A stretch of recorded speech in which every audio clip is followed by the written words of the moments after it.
Last time, we looked at how to apply our new idea, subgame perfect equilibrium, to a whole bunch of games, and our general idea for how to solve for subgame perfect equilibrium was as follows. We looked at each subgame. We solved for the Nash equilibrium in the subgame, that's something we learned to do long ago, and then we rolled back the payoffs, we rolled them back up the tree. And towards the end we learned something interesting, but I'm not going to go back to today, I just want to emphasize it. We learned that strategic effects matter. So in that investment game we looked at last time, when you were considering whether to rent a new piece of machinery, it made a very big difference whether you considered how this action would affect the actions of the other side, in this case, how it affects your competition. All right? And this is a very general idea, a very general point. So just to give you a couple of more examples, when you're designing tax systems, I mentioned this last time, when you're designing a tax system, make some changes in the US tax system, it's not good enough to look at how people are behaving in the old tax system and just calculate in an accounting manner how much more money you're going to raise or how much money it's going to cost you. You have to take into account how that's going to lead to changes in behavior. And once again, that's a strategic effect. And in the homework that you're handing in today, all of you will have had a nice example of that in the toll booth problem. So in the toll booth problem, when you're putting tolls on roads, or more generally when you're building new roads, new bridges, new flyovers, new bypasses, you need to take into account how those new tolls, how those new roads will affect all of traffic flow. Traffic flow down the tree will form a new equilibrium, and you need to consider that in designing your tolls and designing your road system. All right, so that's another example of SPE.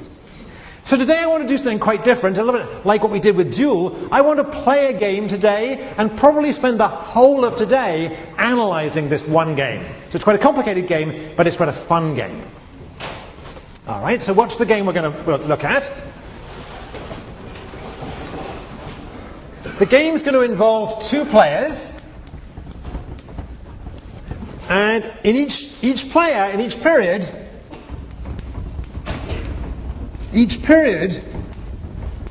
they choose, or each chooses, I should say, each chooses whether to fight or to quit. All right, so F means fight and Q means quit. And they make this choice simultaneously. All right, and the game ends as soon as someone quits. As soon as someone quits. All right, so there's good news and bad news for this game. Let's do the good news first. The good news is that if the other player quits first,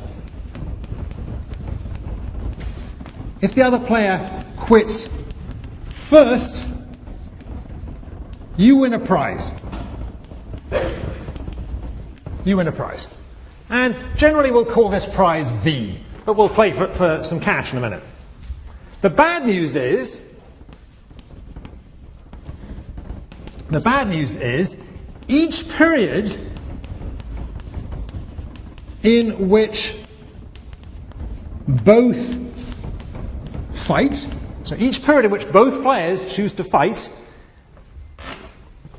each player pays a cost. So they pay minus C. All right? And just to keep things interesting, let's fill in the other thing here, which is if both quit at once. So if both quit at once, then they get 0 that period. All right? So this is a game we've seen a little bit before. We saw it a little bit under the auspices of Hawk Dove.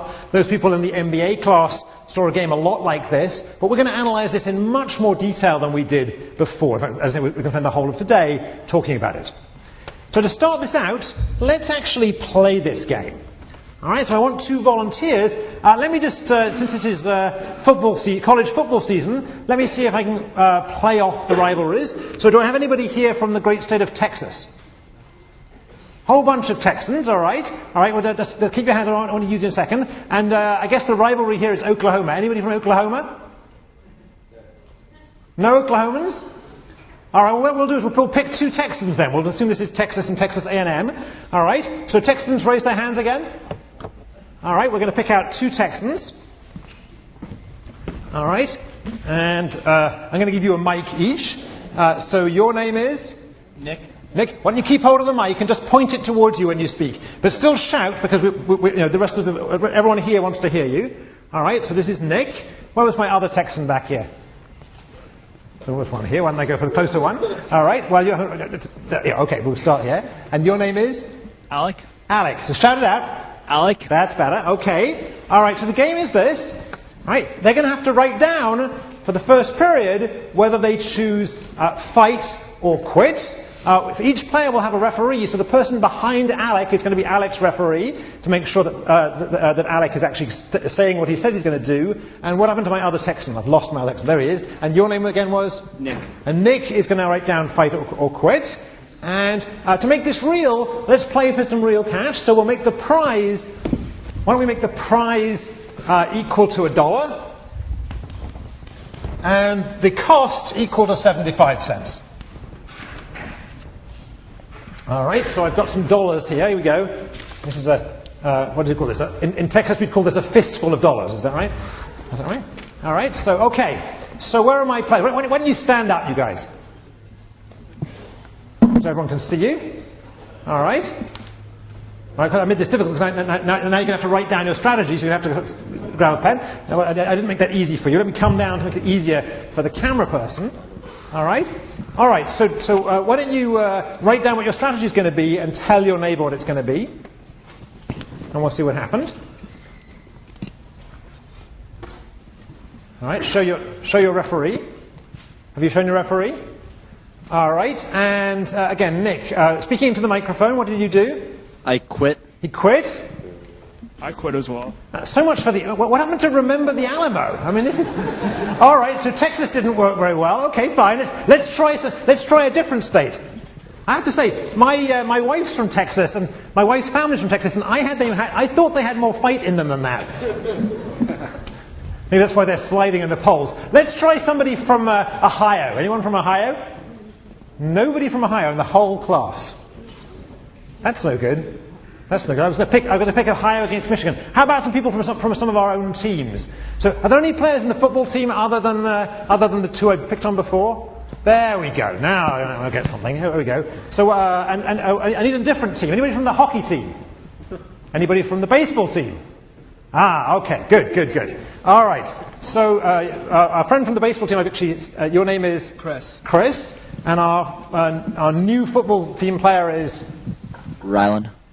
Okay. So Rylan and Chris are going to play this. We'll see. And neither of you is from Texas, I take it. All right. So we have some hope of something happening here. All right. So write down what it is you're going to choose. All right. Have you both written something down? Yeah. All right. And Rylan, what did you choose? Fight. And Chris? I'm going to quit. Oh, well, that was easy too. Okay. So the football team's looking pretty good here. All right. So we're not getting much in the way of action going here. Anyone else want to try here? Another little state rivalry here. I don't suppose I've got anyone from Oregon. That's asking too much. Anyone from Oregon? You guys must be from somewhere. There's got to be a state where at least one of you is from. All right. Well, let's try something like New Jersey. How about that? All right. So there's some players from New Jersey. That's good. All right. Here we go. So, all right, and we'll try New Jersey and New York. That seems like there's a bit of rivalry there. Are you from New York? Excellent. Here we go. So, and your name is? Gerson, and your name is? Andy. Okay, so Gerson and Andy. So stand up so everyone can see you are. Let's see if there's any fight in New York and New Jersey. All right. Okay, so write down your strategies.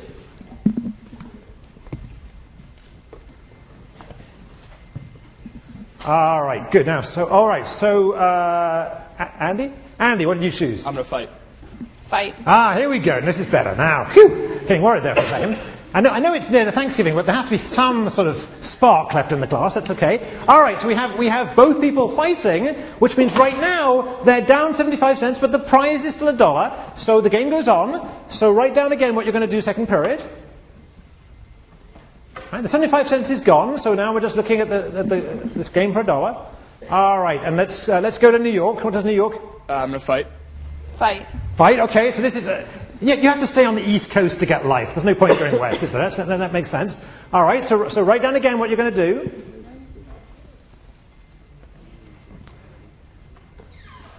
Okay, and let's go the other way around to New Jersey. Fight.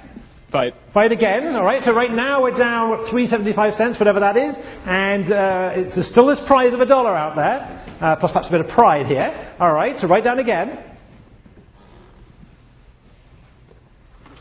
All right, and let's try again. So let's go with New York this time. I'm going to fight. Fight. Fight. Okay, so I'm guessing we could keep this going for quite a while. Is that right? I'm guessing we can keep this going for quite a while. Now, it might make a difference, by the way, if they're allowed to talk to each other here.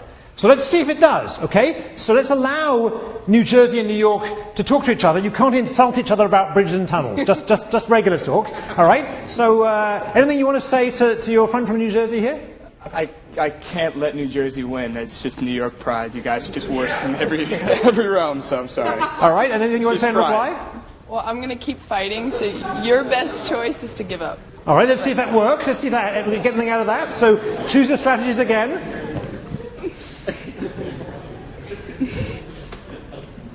New York? I just can't let Jersey win. Fight.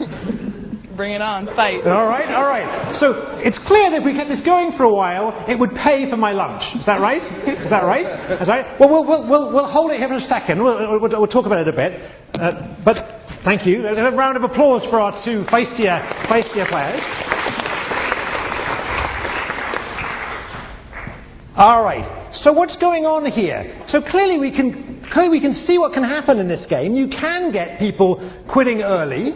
All right, and it could be that one side quits and the other side doesn't quit. That's also something that can happen. That can happen pretty quickly. But it's possible, and we just saw it happen, it's possible that a fight could go on quite a while. All right, a fight could go on quite a while here. All right, now why? What's going on here? Is this, I mean, the prize here was what? Was $1, and the cost was 75 cents. All right, I could have raised the stakes maybe on these guys and see if that made a difference, but you know, I think $1.75 will do. And by the time they'd fought the second time, they'd exhausted the possible prize of $1. Is that right? Right. So it's true that if you won this in the first period, then that's fine because you just get $1 and it wouldn't have cost you anything. And even if you won in the second period, you'd be okay. You'd only cost yourself 75 cents for fighting in the first period, but you know, you're getting $1, so that's good. But thereon, and thereon went on for plenty of time in this case, thereon you're just accumulating losses. So what's going on? So there are various conclusions possible here. One is that people from New York and New Jersey are crazy. Right? That's a possible thing. All right? But what else is going on? Why did we get involved in this fight? What happened here? Why do we tend to see fights like this emerging? Right? I'm claiming this isn't such an implausible situation. Why do we see it emerging? Let's talk to our friend from New York. Shout out. By the time she fought with me on the second round, I knew I was going to be losing money anyway, so why not just keep going? All right.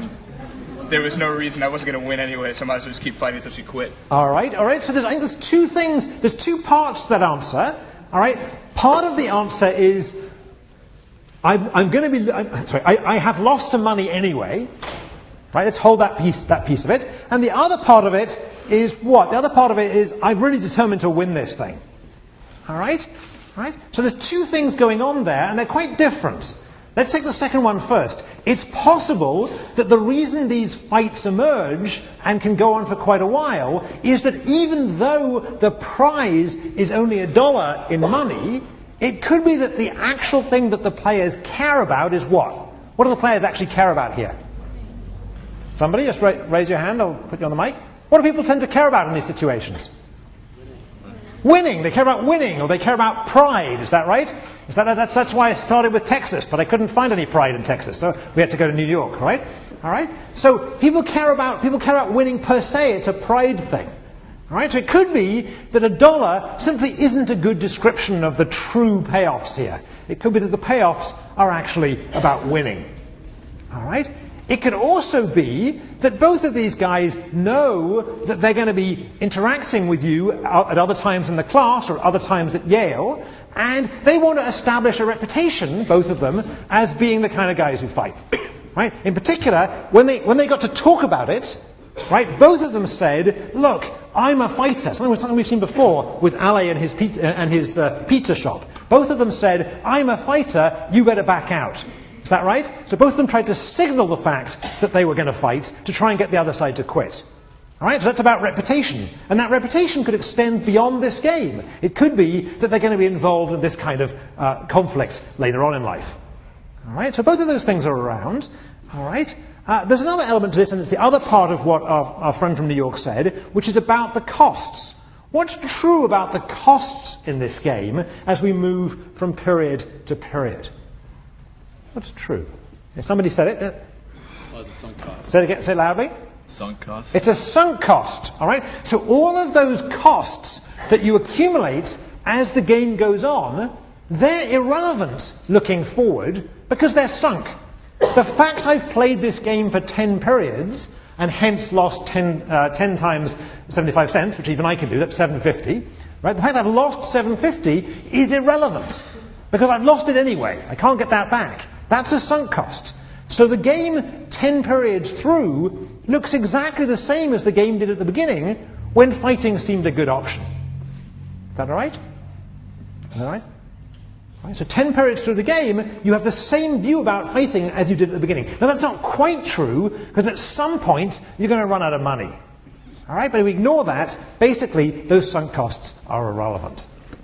All right, so what we're seeing here is reasons why people fight, and some of these reasons seem to be sort of standard economic reasons, like sunk costs, and some of them seem to be about things that are outside the game, like pride or possibly reputation. Right? And it's certainly the case that in the real world, we do see fights like this. So let's just spell out what the key feature of this is. The key feature of this is in these fights, over a period of time, even though you may only be losing a little piece in each period, over a period of time, you could lose a lot. In fact, you could lose far more than the prize that was originally at stake. Right? Right? So the losses you could accumulate, and our friend from New Jersey and New York, the losses that they accumulated vastly outweighed the prize that was at stake after a while. All right? That's a worry. That's a worry, right?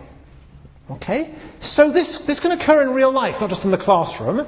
What do we call these kind of fights? These fights where they're holding out for this possibly small prize and incurring possibly small, but they accumulate into being large costs each period. What do we call those fights?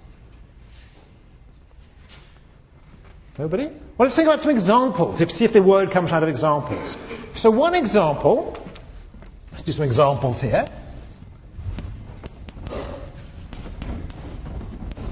One example is what happened in World War I. All right, so in World War I, as I'm assuming most of you know, on the Western Front at least, the German and allies to Germany armies faced off with the British and French and Allied armies for an extraordinarily long time, fighting over extraordinarily small patches of land. Little pieces of northern France and Belgium. All right? And you could argue that these pieces of northern France and Belgium, I don't wish to offend anyone French or Belgian here, but you could argue that those few acres of northern France and Germany weren't worth a whole lot anyway. All right? Nevertheless, the troops, the two sides kept on fighting from what, 1914 to 1918, and enormous losses of life were accumulated over that period. All right, so that was a really costly long-term battle. Neither side would quit. Each year, huge numbers of lives were lost. If you doubt that, go and look at the war memorial in Yale that shows how many Yale American lives were lost, and America was only in that war for about a year. All right. Okay, so that's an example. Another example, a more business example, an example we talked about in our MBA class, but not in this class I think so far, is examples in business where there's a market and that market is really only going to hold one firm. All right? When that market's only going to hold one firm, you can end up with an extremely long fight about who's going to end up being the one firm in that market. Right, so a famous example, actually it's a famous business school case, is the fight that incurred to control satellite broadcasting in Europe.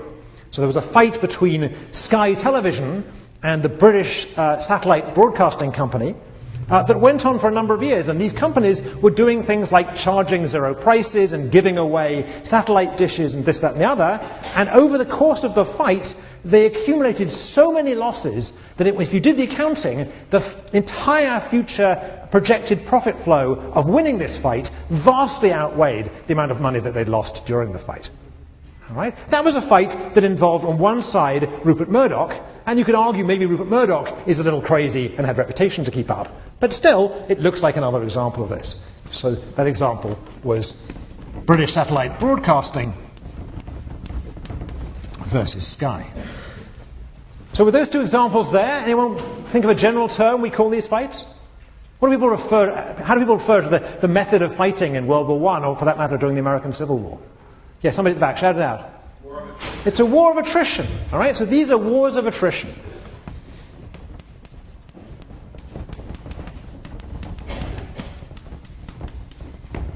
These are wars of attrition. And what we know about wars of attrition is that they can go on a long time and a lot can be lost. A lot of life can be lost in the case of real wars. A lot of money can be lost in the case of business wars.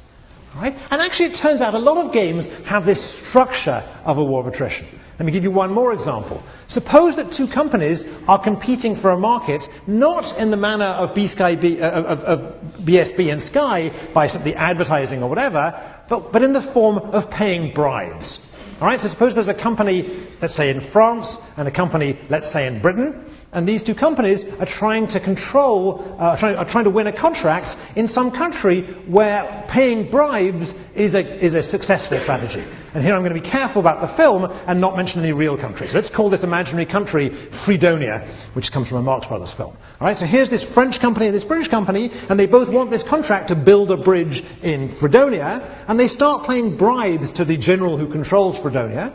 All right, and what happens? Well, you're not going to get the bribe back. So both sides, pay a few $1,000s to this general, and then the general comes back and says, well, you've both paid $1,000, which of you wants to pay the bridge? So they go on and they put more money in and more money in, and you can see once again this is a war of attrition. Those bribes that they've paid, they're never getting back, but once you've paid them, they're a sunk cost.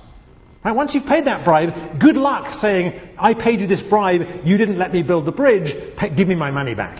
Right? There isn't a court in the world that's going to enforce that. All right? So these bribery contests look a lot like this.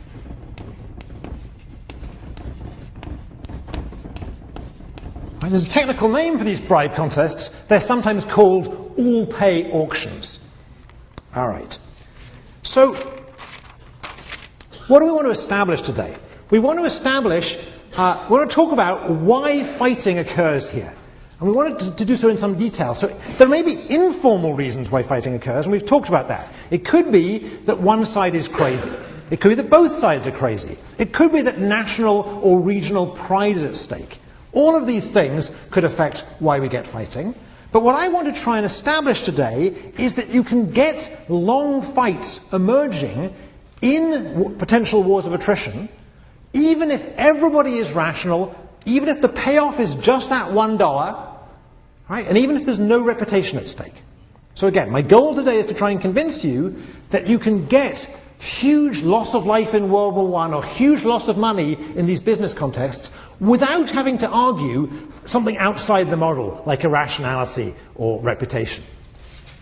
All right? Even rational players can get themselves in trouble in wars of attrition. All right? So that for the rest of today, I want to try and analyze this. And to get us started, I want to look at a version of this game, at a simplified version, which only lasts for 2 periods. All right, so we'll do a 2-period version of the game we played just now. And eventually, by the end of today, I want to look at the infinite version. Okay, so we'll start small. We'll start with a 2-period version.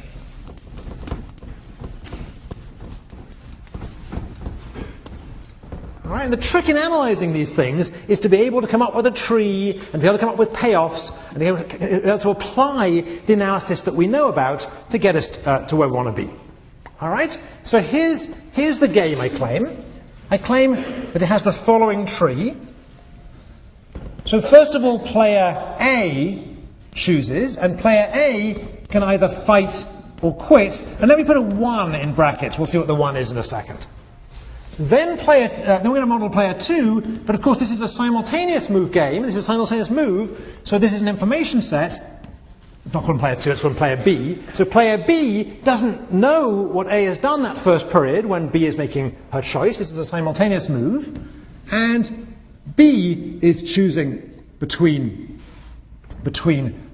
fighting or quitting. And just to distinguish them, let me use small letters for B. So once again, fight or quit, and fight or quit. All right. Now, if both sides fight, then the game continues. And everyone knows that both sides fought at that stage. So at this point on, we're actually at a singleton information node, and it's player A's turn again. Thank you. Sorry. All right. Thank you. All right, so here we go again. So in the second period, once again, we've got A choosing whether to fight or quit. And this time we'll put a 2 to indicate we're in the second period. And after player 2 has moved, once again, after player A has moved, once again, player B is moving. That's a simultaneous move. And once again, they're choosing fight or quit. And I'll put 2s to indicate that we're in the second stage. All right? So that's the structure of this 2-period game.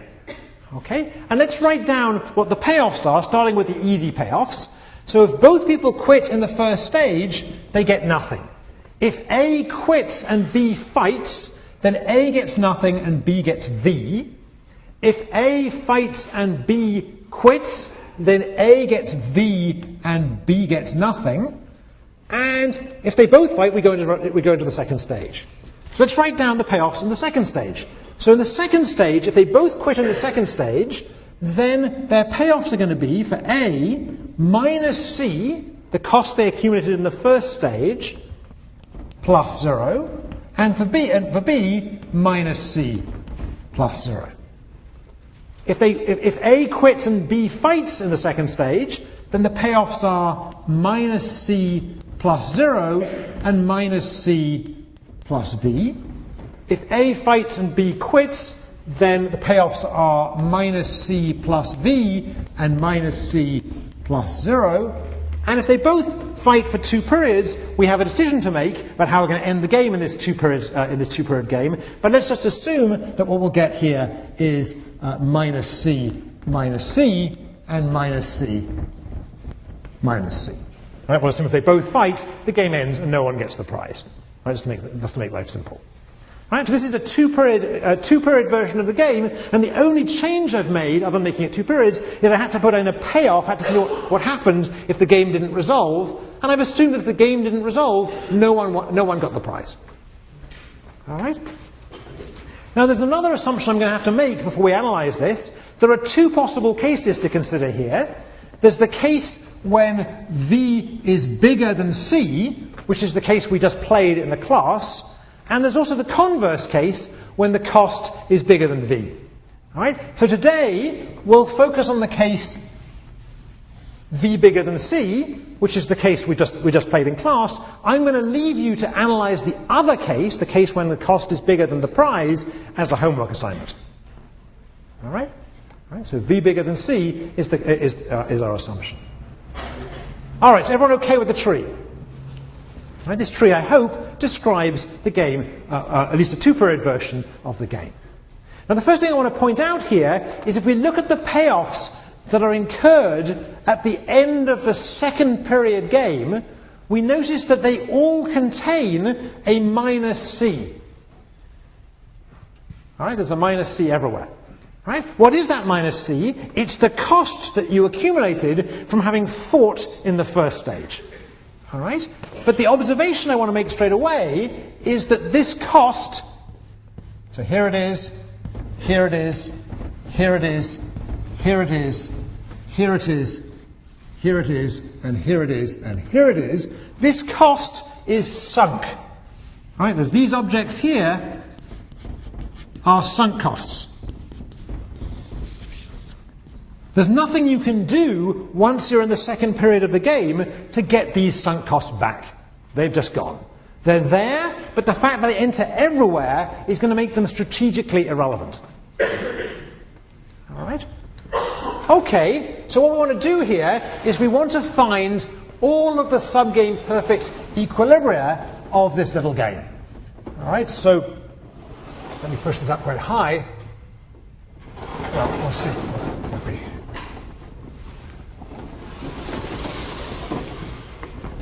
And then we get rid of the rules. We all know the rules by now.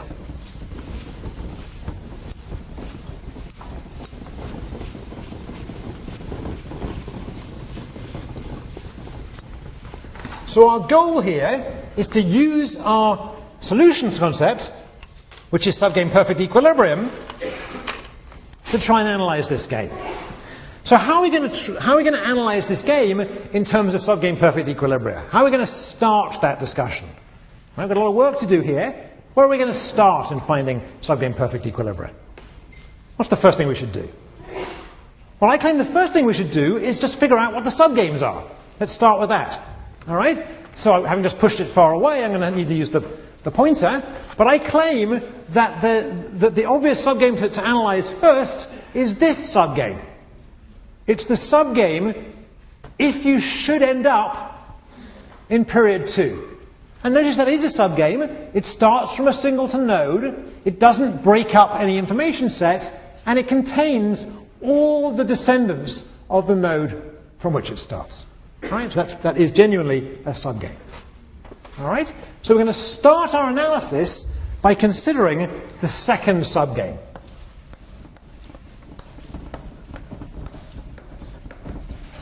The second subgame. All right? So let's write down the matrix that corresponds to that second subgame. And I'm going to write it down in the following way. So I claim in this second subgame, each player has two choices.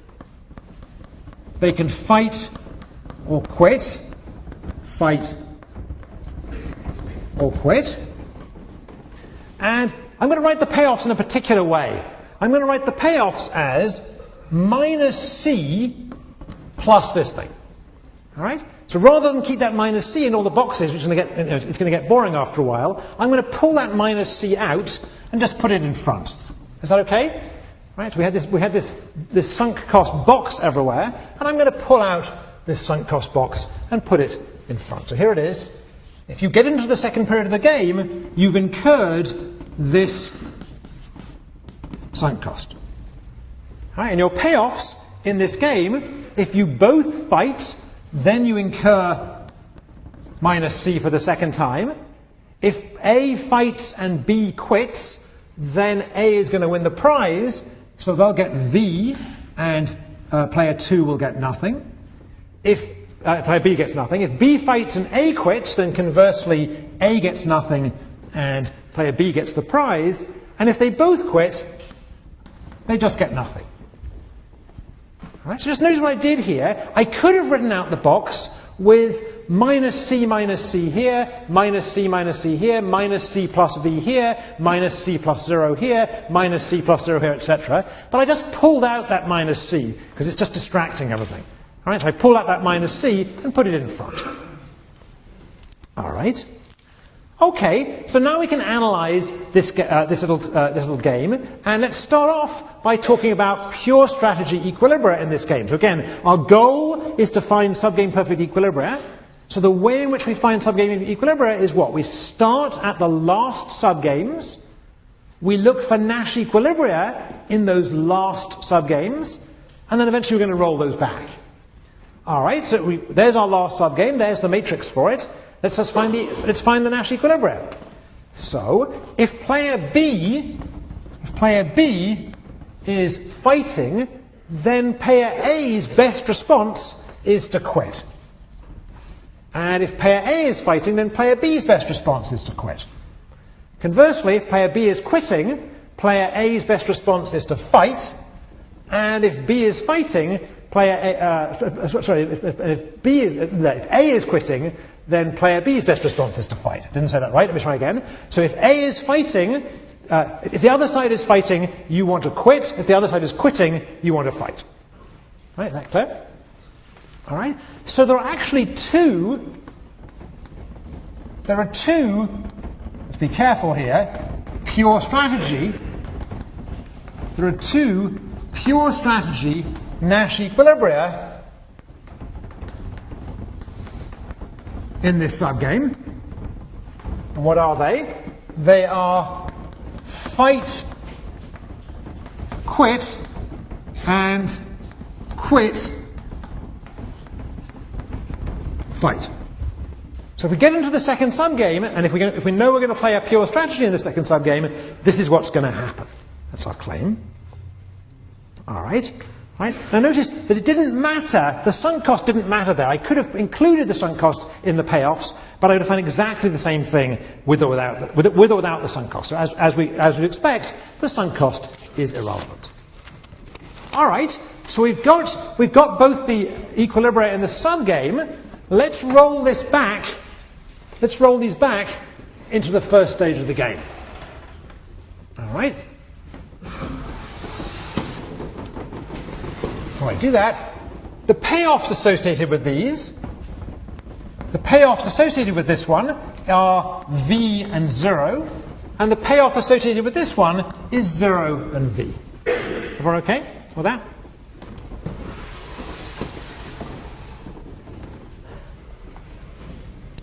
Okay, let's revisit the first stage of this game. And now things get a little bit more complicated. So what I'm going to do is I'm going to redraw the first stage of this game. So here it is.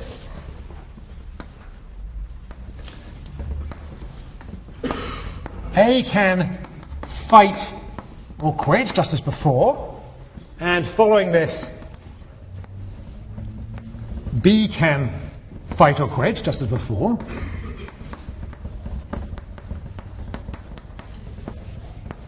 So this is a picture of the first stage of the game, but I'm going to chop off the second stage. All right? Let's put the payoffs in.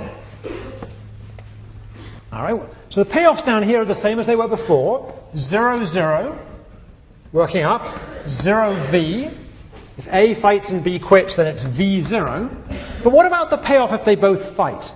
So what I want to do now is I want to look at the payoff when they both fight by considering what they would get if they both fight in the second period of the game.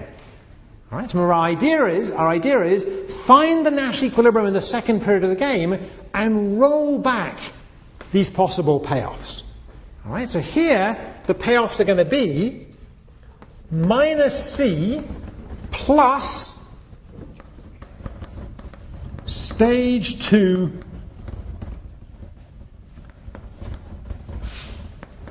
Nash equilibrium payoffs for player 1, and minus C plus the same thing, stage 2 Nash equilibrium payoffs for player B. All right, just understand what I've written here then. I've got the same payoff as before, but I've replaced, can't even reach it there, I've replaced that enormous thing that was the second stage of the game just with the payoffs that we know that we're going to get in the second stage of the game if we play Nash equilibrium in the second stage. All right? So these objects have a name, and the name is continuation payoffs.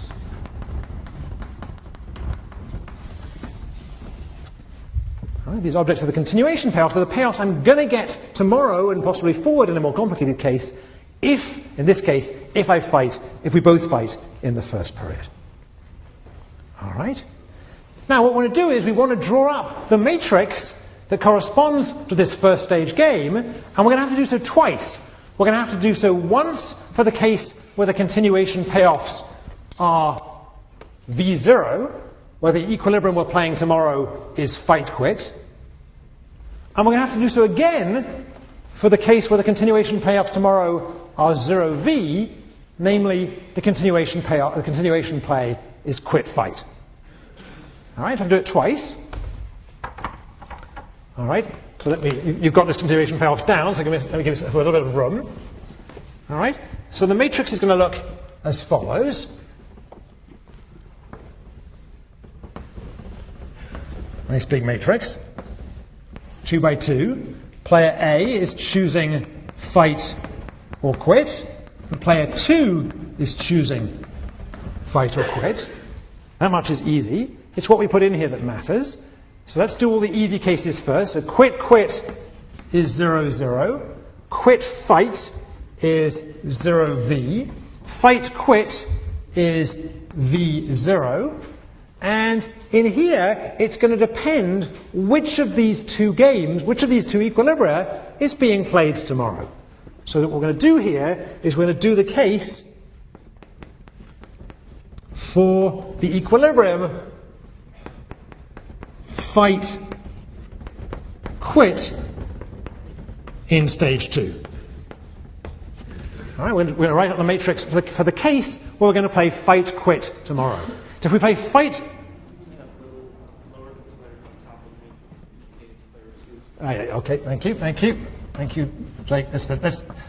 you. Try and keep you. Yeah, that's a good idea. Try and keep you consistent today because it's very easy to slip. So that's good. So once again, I'm going to use capital letters for player A and small letters for player B. Thank you. All right.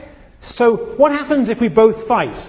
We both incur costs of C from fighting, and tomorrow we're going to get the payoffs from the equilibrium fight-quit. That's this equilibrium. So we're going to get V and 0 tomorrow. Let's add those in. So this will be plus V, and this will be plus 0. All right? And let's just put some chalk around here to indicate that these are going to be continuation payoffs. All right? So this is the matrix we're going to use to analyze the first stage of the game in the case where the equilibrium we're playing tomorrow is fight-quit. And as I promised, we have to do this twice. So the other case, of course, is if we're playing the other equilibrium tomorrow. So let's just do that. So once again, we have fight 1, quit 1, fight 1, quit 1, and the payoffs are same as we had, 0, 0, 0, V0, and in here, this time we're going to have minus C plus 0 and minus C plus V.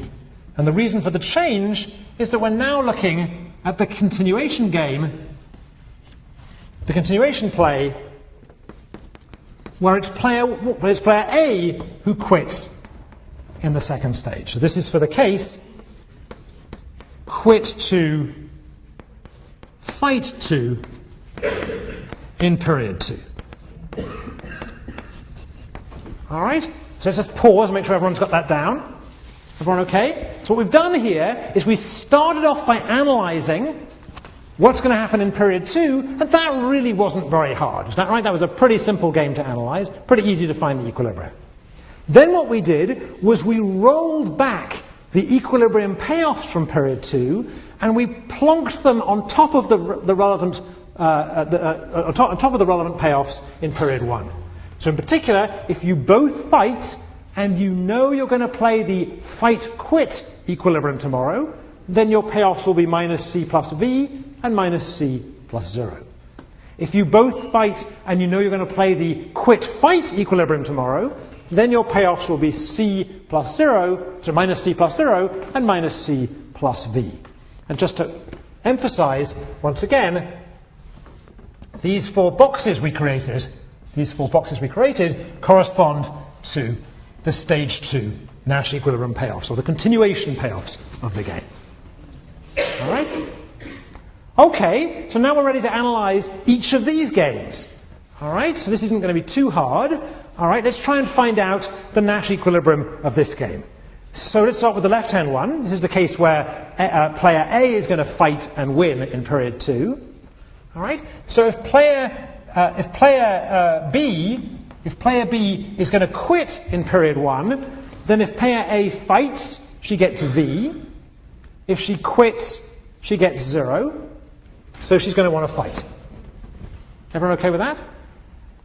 And if player B fights in period 2, then if player A fights, she gets minus C plus V. And if she quits, she gets 0. And here's where our assumption is going to help us. We've assumed, what do we assume? We assume V is bigger than C. Is that right? Just like we played in class. So because V is bigger than C, this is going to be the best response again. Fighting is going to be the best response. All right, so we know that, in fact, player A here has a dominant strategy. The dominant strategy is to fight in period 1, in this analysis of the game. And since A is fighting, not surprisingly, we're going to find that B is going to quit. All right, so B's best response is to quit. All right, so here is our Nash equilibrium in this subgame. All right, so this game has a Nash equilibrium, only has 1, and the equilibrium is fight 1, quit 1. And let's just talk about it intuitively for a second. Intuitively, if I'm playing Jake, and I know that Jake is going to fight tomorrow, and I know, other way around. I know that Jake's going to quit tomorrow. If I know Jake's going to quit tomorrow, and I'm going to fight tomorrow, I know that tomorrow I'm going to win. Right? So that prize is there for me tomorrow. So why would I want to quit today? Right? I'm going to get $1 tomorrow, right, if I just fight in this period. So why would I want to quit today when at worst case scenario, I'm only going to lose 75 cents today? So if I know Jake is quitting tomorrow, I'm going to stay on and fight now. And conversely, if Jake knows he's quitting tomorrow, and he knows I'm going to fight now, he may as well just quit. So what we're learning here is in this particular example, if we know that tomorrow I'm going to win the war, I'm actually going to win it today. Say it again. If we know that tomorrow I'm going to win the war, I'm actually going to win it today. All right? And the converse is true for the case where I'm the quitter and Jake's the fighter tomorrow. So once again, it's pretty quick to see that if I'm going to, from Jake's point of view, if I'm going to fight, he's going to want to fight. If I'm going to quit, he's going to want to fight. So in either case, he's going to want to fight. So I'm going to want to quit. So the Nash equilibrium in this game is quit 1, fight 2. I surely can write that at a better angle. Let's try it again. Is quit 1, fight 2. All right. So at this stage, we've found all of the pure strategy subgame perfect equilibria in the game. Let's describe them before I write them up. Right? One pure strategy Nash equilibrium has me fighting in period 1 and Jake quitting in period 1. And if we got to period 2, which in fact we won't, then I fight again and he quits again. All right? So let's write that equilibrium up, and we'll do it here.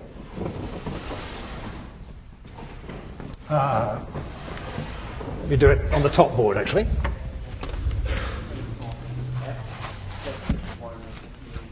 Thank you. Thank you. So let me get it right when I write it up as a whole equilibrium.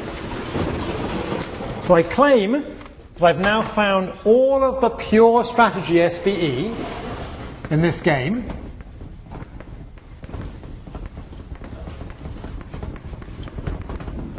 One of them involves my fighting in the first period and fighting in the second period,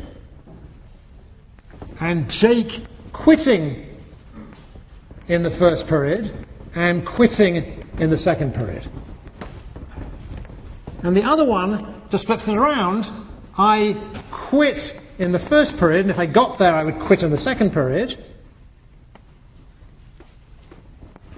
And Jake fights in the first period, and if we got there, he would also fight in the second period. All right? So these are perfectly natural equilibria to think about. So if you want to think intuitively, each of these equilibria involves a fighter and a quitter. The fighter always fights. The quitter always quits. If I know I'm playing a quitter, I'm always going to fight. So that's the best response. If I know I'm facing a fighter, I'm going to want to quit. So that's the best response. And those are two very simple equilibria. All right? That's the good news. What's the bad news here? The bad news is we haven't achieved our goal. Our goal was to argue that rational players might get involved in a fight. And notice that in each of these two pure strategy subgame perfect equilibria, in each of them, no real fight occurs. Is that right? In each of them, one person fights the first period, but the other person just runs away. That isn't much of a fight. All right, so again, in each of these equilibria, one side is willing to fight, but the other side isn't, so no fight occurs. In particular, no costs are incurred in either of these equilibria. But I claimed at the beginning I wanted to explain how we can have costs occur in equilibrium. By rational players are going to incur costs. So what am I missing here? What should I do to try and find a more costly equilibrium? I claim I'm still missing some equilibria here. What kind of equilibria am I missing? Yeah. I'm missing the mixed strategy equilibria. So far, all we've done is solve out the pure strategy equilibria. But we need to go back and reanalyze the whole game, looking now for mixed strategy equilibria.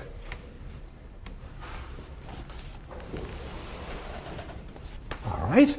So we're going to do the entire, take a deep breath, because we're going to take the whole analysis we just did.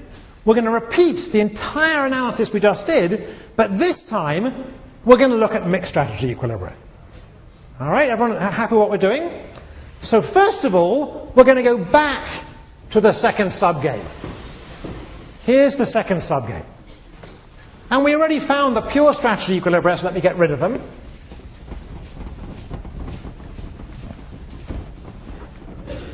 And in your notes, you probably want to rewrite this matrix.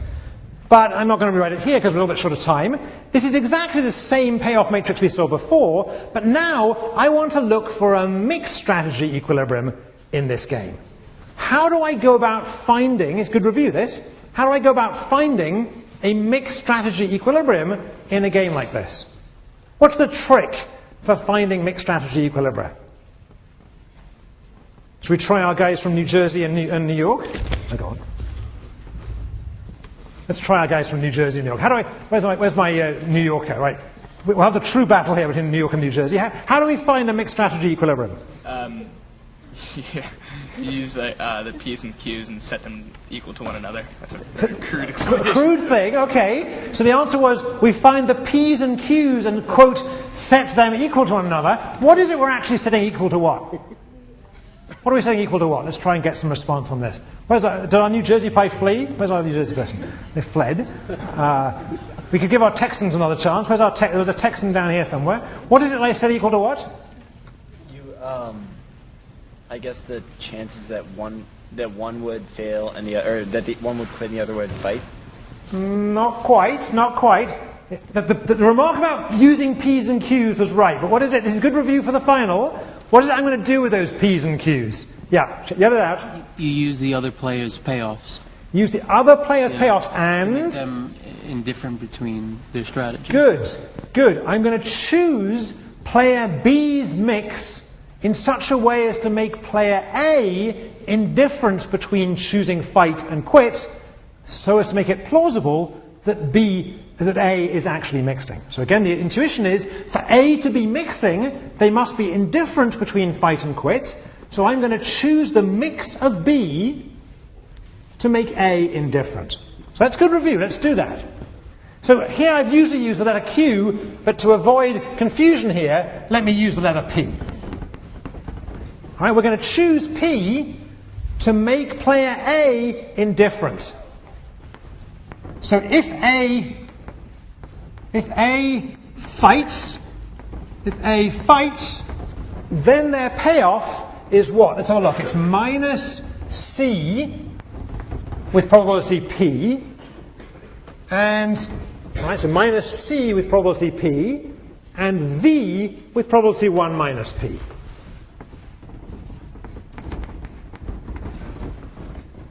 All right, this should be coming back now. This is before the midterm, but you guys were alive before the midterm, right? So you should remember this. So they fight, they get minus C times P plus V 1 minus P.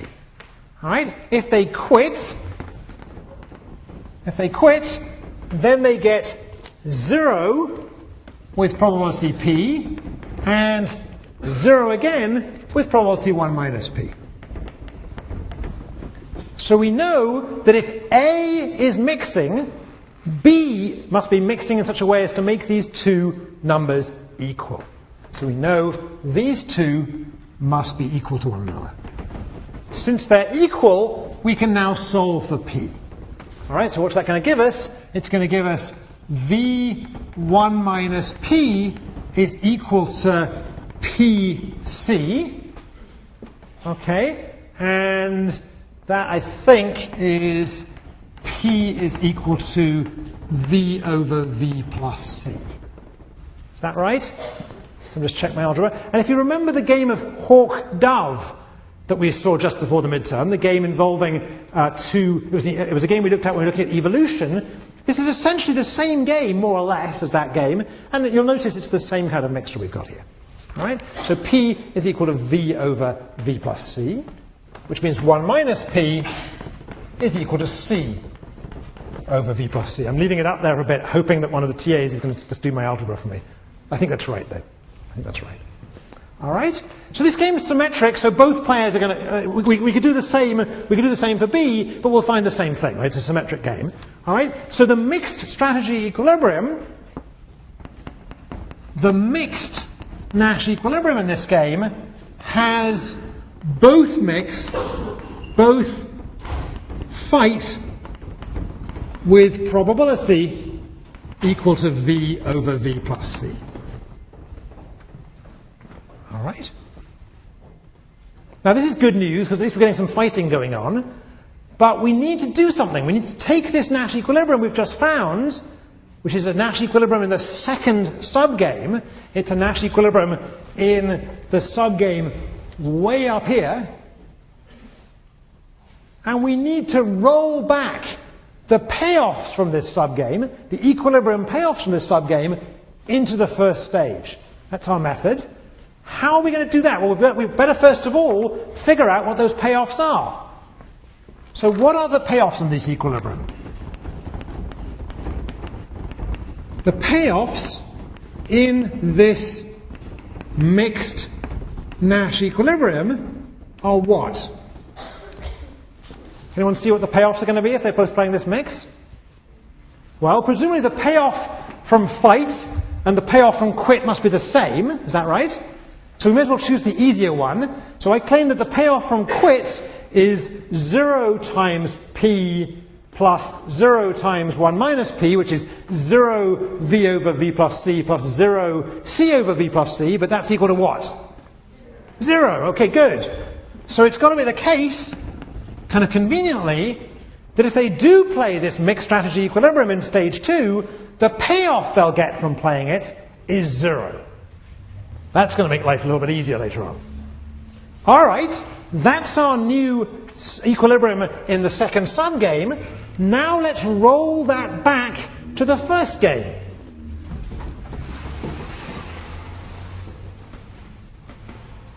Here's our first game again. All right, and everything about this is correct. Everything about it is correct, except what's down here. So let's get rid of what's down here. Our analysis from before is more or less still intact. It's still the case that if they both quit, they'll get 0. If they quit fight, they'll get 0 V or V0. And it's still the case that if they both fight, they'll both incur costs of C, and they'll both then get stage 2 continuation Nash payoffs. Is that right? But now, instead of those continuation Nash payoffs being V0 or 0V, those continuation Nash payoffs are going to be what? They're going to be 0. They're going to be 0.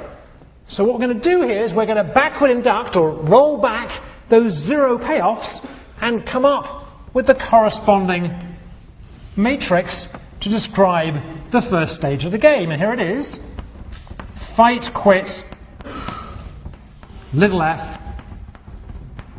Try and get it right without Jake having to correct me this time. Little f, little q. This is A, this is B.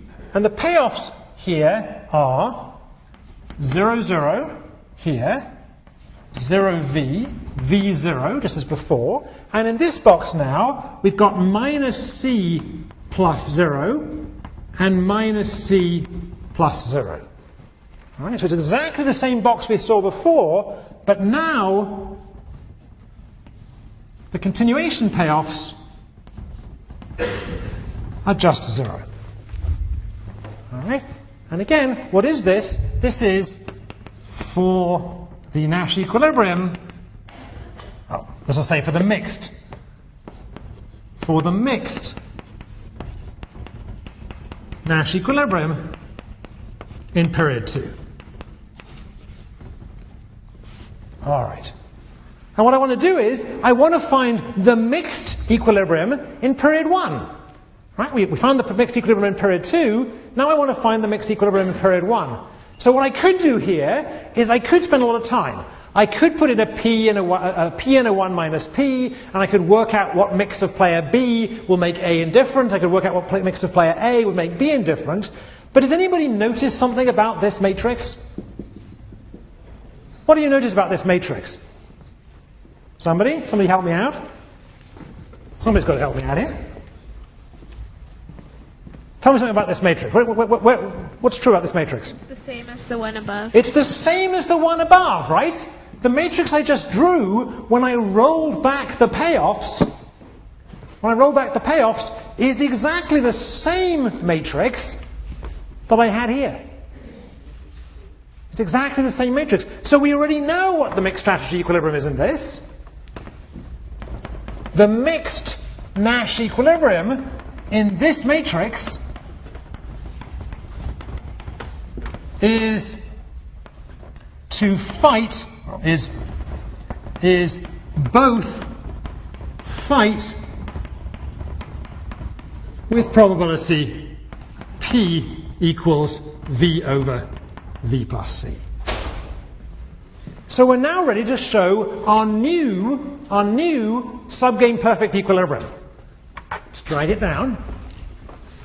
Here's our whole game. We found the pure, we found the pure SPEs, but now we're ready to find the mixed SPE. The mixed subgame perfect equilibrium has player A, well, before I do that, let me just give this P a name. Let me call this P star, okay? So V over V plus C, let's call it P star. So the mixed subgame perfect equilibrium has player 1 mixing, fighting with probability P star in the first stage, and in the second stage, again mixing, fighting with probability P star. This is player 1. And player 2 does exactly the same thing.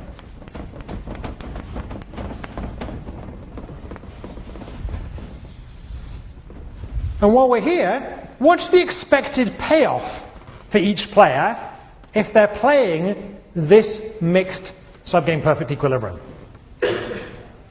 What is it? It's 0. It's 0. The payoff from this, the expected payoff, is 0. All right. So now we're actually getting somewhere. Now we're really getting somewhere. So let's just take a deep breath and see where we are. We broke this game down, this complicated game we played in class, that it conceivably, for example, when New York is playing New Jersey, conceivably could go on all night. Apparently not when the Texans are playing each other or the football team is playing the baseball team, but when we have New York and Jersey, it could go on all night. All right? We curtailed it to a 2-period game, but in a minute we're going to go back to the infinite game. Right? In this 2-period game, I tried to argue that I'm trying to convince you that you could get fighting occurring just in equilibrium with absolutely standard rational players. Nothing to do with pride, nothing to do with reputation, nothing to do with the fact that these guys are crazy guys who've drunk the water in New York and New Jersey. God help them. All right? You can get fighting with ordinary people in equilibrium. All right? And what we've shown is the way in which you can get fighting is in a mixed strategy equilibrium. In each period of the game, people fight with probability P. That's just enough fights to give the other side an incentive to quit, and just enough probability of the other side quitting to give the other side an incentive to fight. Just exactly enough. If they play that equilibrium, in every period, there's some chance of the game ending, but with probability P, the game goes forward to the next period. So you could potentially have fights for 2 periods. With what, by the way, with what probability would there be a fight in both periods? That's a good homework question. I won't answer it here. Right? You can work it out at home. All right? So, do we do it here? Anybody want to tell me? So okay, with what probability do we get a fight in the first period? A real fight, a fight involving both players. We need both players to fight. Each are fighting with probability P, so the probability of both of them fighting is what? P squared, all right? So to get a fight in the first period, the probability is P squared. To get a fight in both periods, it's what then?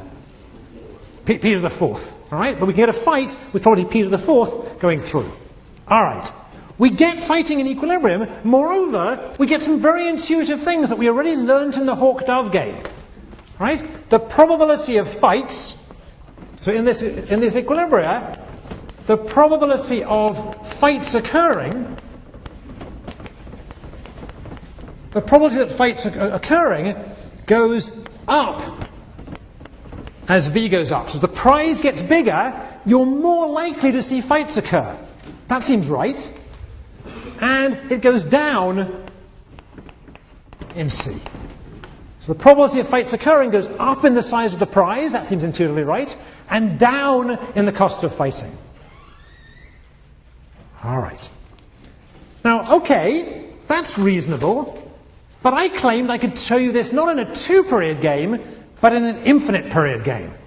So let me spend the last 5 minutes taking us to infinite period games. All right? So everybody take a deep breath. We're now going to consider something we've never done before. We're going to consider a game that could go on forever. It could go on forever. All right. And the way we're going to do that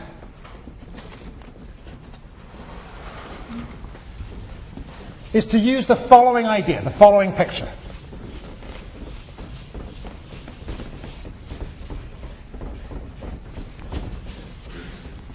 So I can't really draw a true tree for the infinite period game.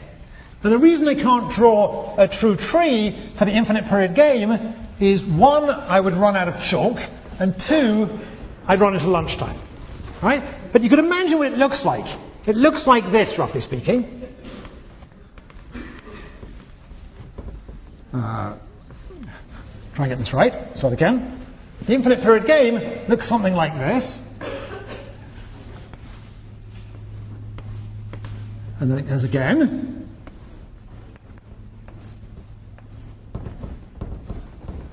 All right, and then it goes again. And so on, all right? And it would go right the way through the board and right the way across whatever street that is, right across campus, all right? That's what the infinite tree would look like. So I clearly can't really analyze that object. But what I want to show you is that we can still solve this game, even though it's an infinite period game. How are we going to do that? Let's look at a particular stage. Let's call the stage 4,503. All right, whatever that number was, right? 4,503, whatever it was, right? So here is the stage, this arbitrary stage, and the tree for this arbitrary stage looks like this.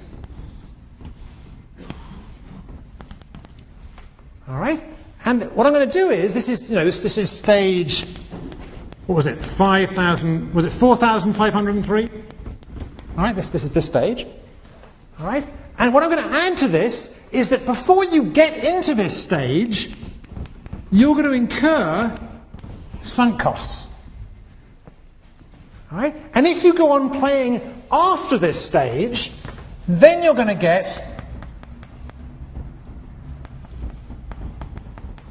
continuation values. Right? So going into the beginning of the game, you've incurred some sunk costs, and if you come out on the other side and go on playing, you're going to play some equilibrium and get continuation values. But otherwise, everything else is the same. We still have 0, 0 here, we still have 0 v here, we still have v0 here, and here we still have minus c plus continuation values and minus c plus continuation values. All right? And this is something we've seen before. Right? This little box is something we've seen before. Essentially, we've got sunk costs in front, but they're irrelevant. We've got continuation values at the end, but we know how to handle them. We just put them into the payoffs. All right? So suppose that in the continuation game, people play the mixed strategy that we just found. Suppose that in the continuation game, people mix with probability p, so they fight with probability p star and quit with probability 1 minus p star. Suppose in the continuation game, they're playing a mixed strategy. In that case, what is the continuation value of the game? Let me say it again. All right? What is it? It's 0, right? If they're mixing in the future, they always had the option to quit, so it must be that the continuation value is 0. So if they mix in the future, then the continuation value is 0, 0. All right, so now let's go back to this board. All right, to make this board equivalent to the board above, all I need to do is one thing. I need to add on some sunk costs at the front. Right, I've got sunk cost at the front. I'm going to play the game, and then I'm going to get, instead of stage 2 values, I'm going to get stage, what was it, 4,503 in all stages in the future values in here and here.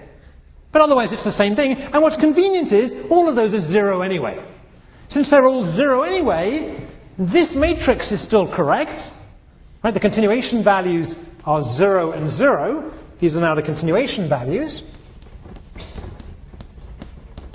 And these are the continuation values.